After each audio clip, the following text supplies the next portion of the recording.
है और उस राजा को मात्र एक ही संतान है और कोई भी पिता कोई भी माँ अपने बेटे को कभी ये नहीं चाहता कि यह जो है जाकर के मांस खाए या मदिरा पिए या जाकर के जुआ खेले या कोई व्यभिचार करे। कोई भी पिता नहीं चाहेगा। पिता क्यों ना मदिरा पान करता हो, क्यों ना वह जो है धूम्रपान करता हो, लेकिन वह पिता कभी ये नहीं चाहेगा कि मेरा बेटा भी मदिरा पान करे। महाराज राजा भी चिंतन कर रहा है कि मेरा बेटा बिगड़े ना, लेकिन कहते हैं ना चार चीजें यदि व्यक्ति के पास आ जाए तो निश्चित रूप से वह पतन के मार्ग में चला जाता है। बाण भट्ट लिखते हैं क्या, तो कहते हैं कि यदि किसी के पास गर्भेश्वरत्व, यदि कोई व्यक्ति गर्भ से ईश्वर बन जाए, उदाहरण के रूप में गर्भ से ईश्वर कैसे बन गया, तो गर्भ से राजा बन जाना। जैसे राजा का बेटा राजा हो जाता है, डॉक्टर का बेटा जो होगा उसको दुनिया में कोई मतलब दुनिया में समस्या तो होगी, लेकिन जो है जो प्रारंभिक समस्याएं जो धन इत्यादि से वह उसको समस्या नहीं होती है। ऐसे बेटे जो है यदि हो जाएं, और दूसरा क्या कहा, गर्भेश्वरत्व, अभिनव यौवनत्व, अभी बेटा बड़ा ही हो रहा हो, युवावस्था हो, युवावस्था में भी व्यक्ति खूब जो है पाप करता है। अभिनव यौवनत्व और अमानुष क्या है कि कहा कि जो कुछ ऐसी शक्तियां प्राप्त हो जाएं, कैसी, तो जो दैवात आ जाए जिसमें हमें परिश्रम नहीं करना पड़ता। मान लीजिए हमें कोई सिद्धि मिल जाए अचानक से, होता है ना माता जी ऐसा कभी कभी, है ना, कि कुछ दैवात आपको मिल जाए, है ना, तो और क्या, गर्भेश्वरत्व, अभिनव यौवनत्व और अमानुष सत्यत्व, और एक क्या है, अप्रतिम रूपत्व। अभिप्राय की किसी कोई रूपवान व्यक्ति हो जाए। चार चीजें, गर्भ से व्यक्ति राजा का बेटा राजा ही बनता है। दूसरा अभिनव यौवनत्व, अभी उसमें युवावस्था आ रही हो, और साथ साथ में यदि वह रूपवान भी हो जाए।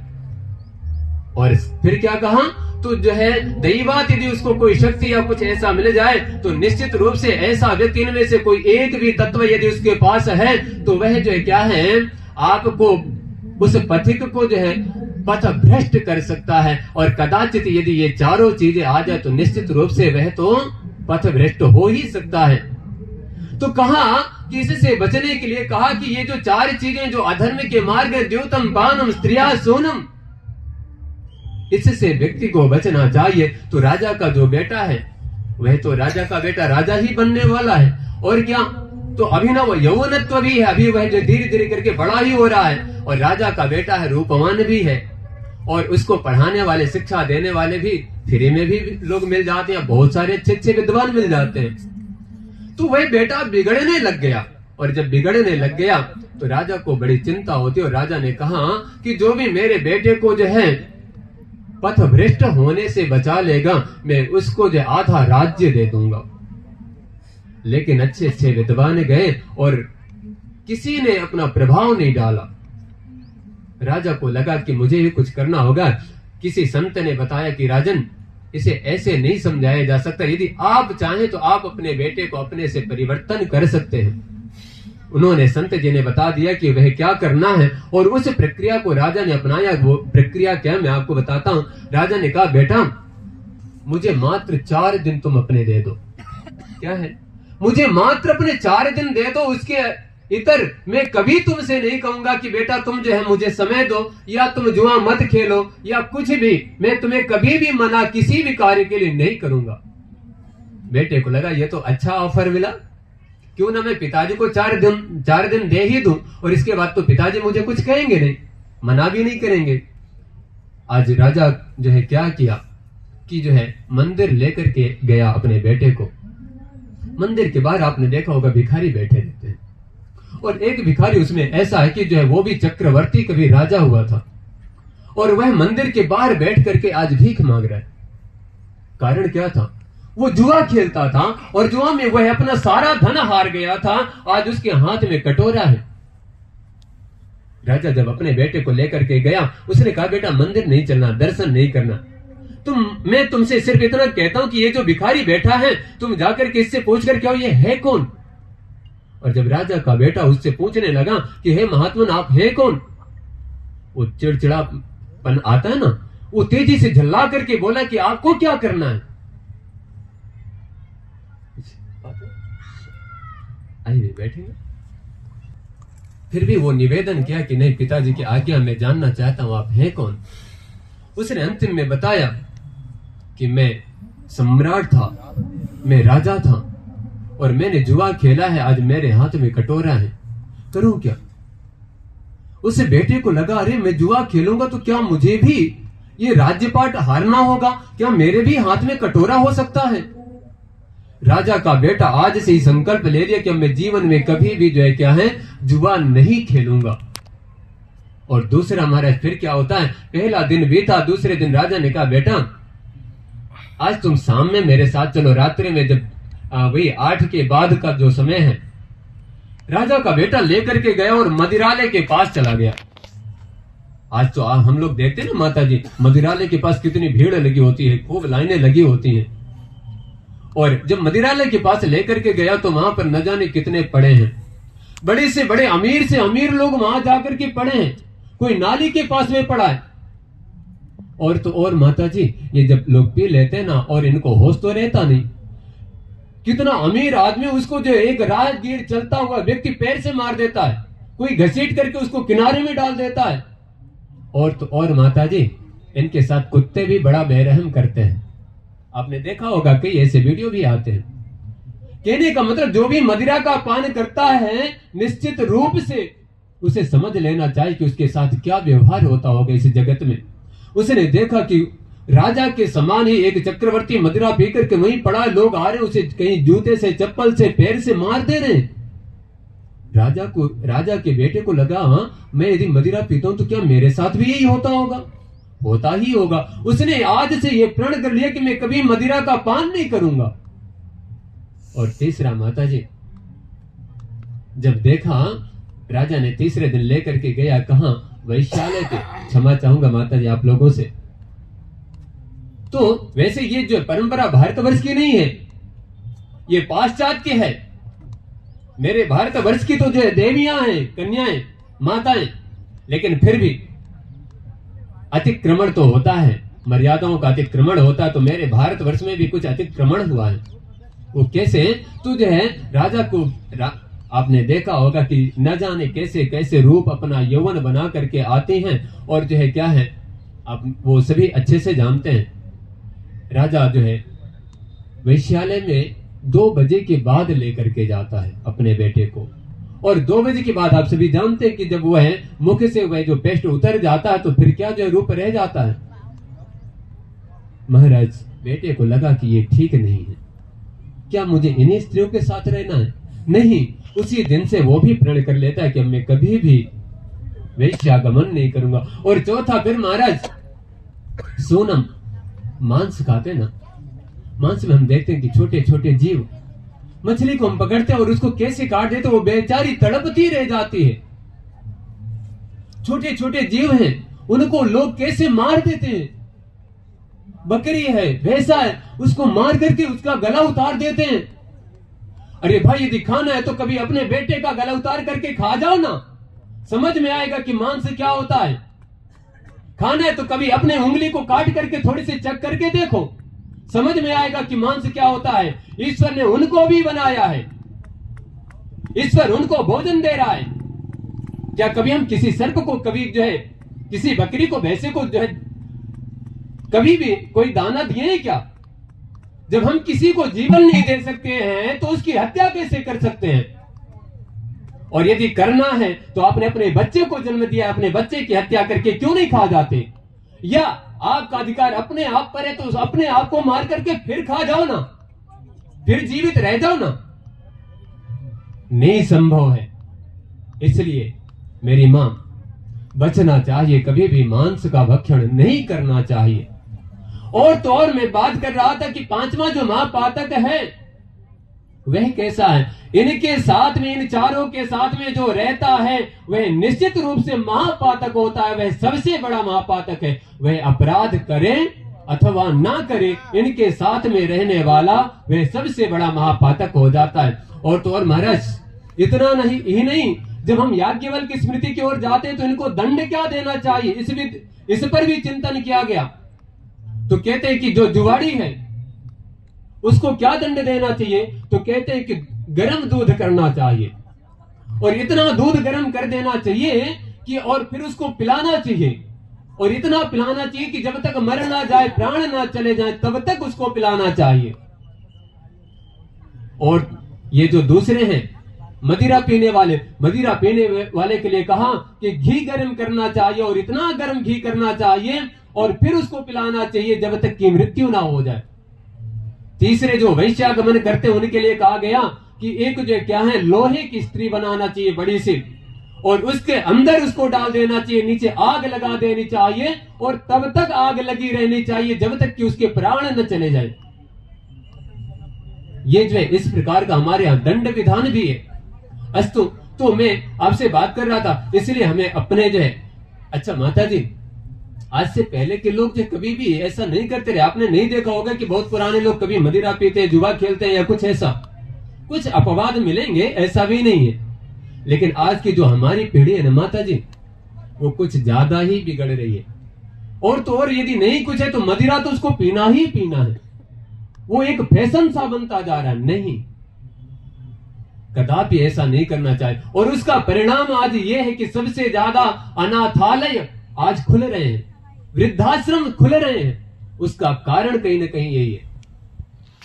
मेरे भारतवर्ष में पुत्र कैसे होते रहे, कोर्ता पुत्रेण जाते ना यो न विद्वान धार्मिका कथांचित चौदर वरा किन्न सूकर सावका।